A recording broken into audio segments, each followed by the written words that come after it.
Bonjour à tous, bienvenue sur cette vidéo de Plaisir Vert.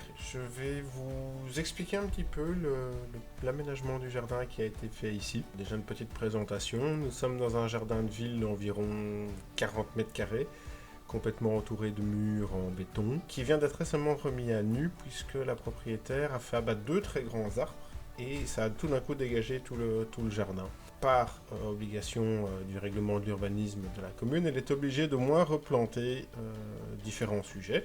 Et son choix s'était porté sur un cerisier, de préférence un cerisier japonais. Ce qui en fait, lors de la visite préliminaire, a très vite déterminé un peu l'idée du jardin. On allait faire un jardin clos, avec une terrasse en bois, avec une inspiration japonisante. Donc, ce que j'entends par inspiration japonisante, ce sont des plantations provenant plutôt du Japon et adaptées à certains types de jardins un peu longs, certains empierrements, évidemment la présence d'un bambou, enfin de bambou, d'un cerisier japonais, aussi d'un petit érable et de sapins nains et autres qu'on travaillera un petit peu par la suite en forme plus structurée. Donc voilà, c'est comme ça qu'on est arrivé à cette idée de jardin, qu'on a déjà bien avant de commencer dans les travaux, sur la réalisation d'une terrasse en bois. On fait cette terrasse en bois sur l'ancienne chape en béton existante, et malheureusement celle-ci avait quand même fortement bougé avec le temps, probablement à cause de présence des racines des grands arbres, et c'était vraiment plus droit. Donc la première étape, vous voyez, on travaille déjà fortement sur plot, euh, pour rattraper toute la planité et le niveau, et on a un long travail de mise en place de la structure, du chaînage de la terrasse, où la mise à niveau a quand même été un petit peu prise de tête, mais on y est arrivé grâce à des bons plots, une bonne structure bien solide. Une petite chose qui n'est pas présente ici sur la vidéo, c'est l'état avant du jardin en fait. Donc comme j'ai dit, la cliente a fait abattre deux énormes arbres et ceux-ci ont été complètement rognés donc on a rogné toutes les souches pour avoir accès au jardin et récupérer des espaces de plantation beaucoup plus grands, puisque au fond du jardin on perdait une belle superficie rien qu'à cause de ces deux souches-là. On a aussi enlevé toute la végétation existante, donc le lierre qui était présent sur les murs et différents arbustes de type Okuba qui avaient un peu envahi le terrain de manière sauvage, puisque ça avait été quand même relativement laissé à l'abandon entre deux. Ce qu'il faut aussi savoir, c'est que dans ce genre de jardin de ville, on a souvent le plus grand mal à faire pousser une pelouse correcte au niveau du sol, souvent avec des conditions d'ombrage défavorables. Les murs empêchent et limitent aussi une arrivée d'eau un peu correcte. Donc, c'est pas facile du tout. Et on a en fait revu tout le jardin en plantation. Donc il n'y a plus de pelouse, rien du tout. Ça devient un jardin complètement ornemental. Mais par contre, avec la terrasse qui est installée comme ça, elle gagne une très belle superficie pour en profiter. Alors, pour continuer à parler justement de la terrasse ici, donc petites informations techniques concernant la terrasse. Vous avez ici une terrasse qui est montée sur plot réglable en hauteur. Et en fait, nous avons utilisé donc du thermowood pour les chevrons et tout ce qui est du chaînage. Le thermowood, pour rappel, est un bois de catégorie plus faible comme le pin.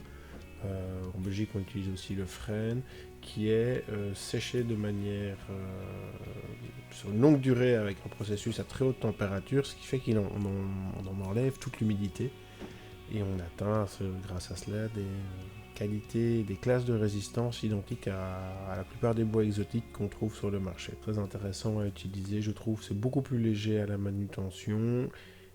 Et ce sont des bois qui ont un très beau dessin, puisque comme ce sont des bois européens, on a les cernes de croissance dedans. Donc on va avoir un dessin dans le bois de la terrasse. C'est un thermowood frêne. Donc comme je vous disais, on utilise du pin ou du frêne. Le frêne a cette particularité, donc en plus, comme je dis, d'avoir un beau dessin dans le bois. On voit les nervures, on voit les yeux.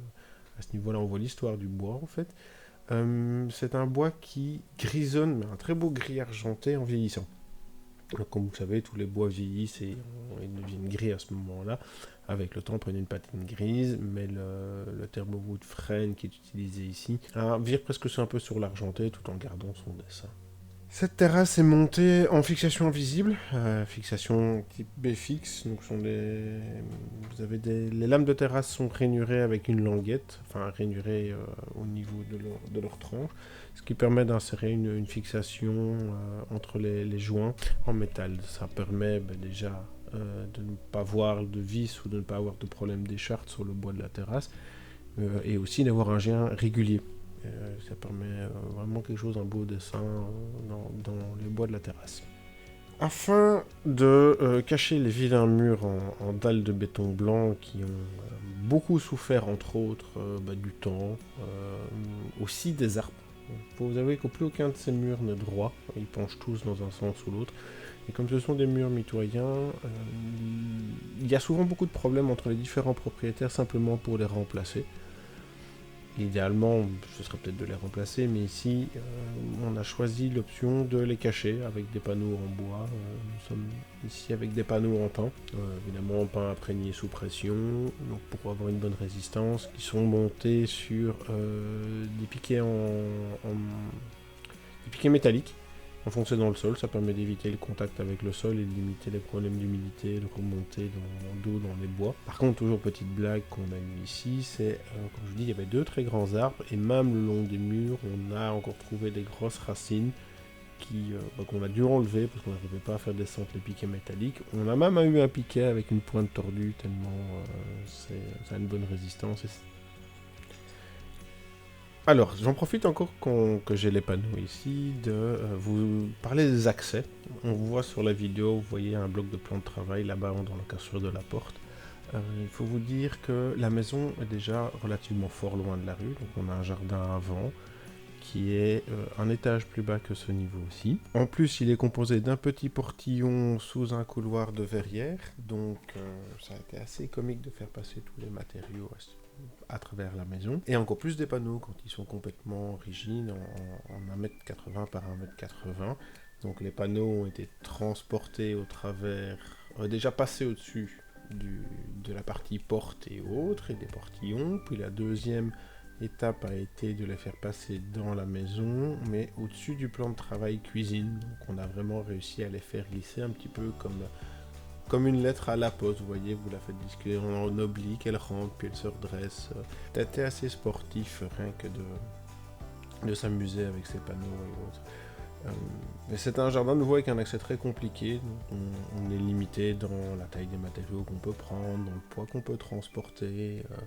Donc c'est pour ça qu'on n'a pas mis directement des très grandes plantes.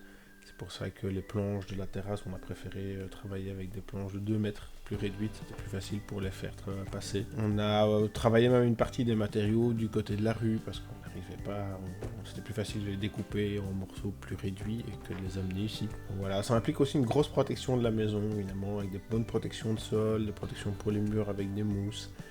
Voilà, c'est quelque chose qu'on s'amuse quand même beaucoup à faire avec plaisir vert, donc ça fonctionne bien. Les panneaux installés ont été choisis pour leur dessin, surtout de bois. On n'a pas choisi des panneaux simples qui donnent en fait justement une impression différente du jardin. On a un résultat qui va uniformiser tout l'ensemble du jardin. C'est un panneau en bois avec des lames biseautées, donc on a vraiment ces lignes qui amènent tendance à allonger le jardin. Ça permet aussi de donner cet effet un peu plus grand. Donner quand même aussi une structure plus rigide, plus intéressante au jardin. Je vous avoue qu'avec toutes les différences de mesures dans le jardin et autres, il a quand même été fort compliqué de trouver les bonnes dimensions pour faire un arrondi vraiment parfait ou autre. C'est un peu compliqué. Et on viendra alors par la suite encore finir le bas de la terrasse, donc pour éviter tout ce qui est peut-être glissement de terre en dessous de la terrasse ou écoulement. Finir avec une lame en acier Corten. Alors pourquoi l'acier Corten? Déjà pour les propriétés malléables de l'acier, évidemment, pour faire la courbe, ce qui était beaucoup plus facile. Ce qui est aussi intéressant, on a cette patine rouille qui arrive avec le temps. Alors pour changer complètement de matériaux après par rapport au bois ou à la bordure en acier Corten, en fait, On a, dans cette idée que vous avez expliqué de faire un jardin d'inspiration japonisante, commencer à mettre du minéral dans un autre sens et d'une autre texture dans le jardin.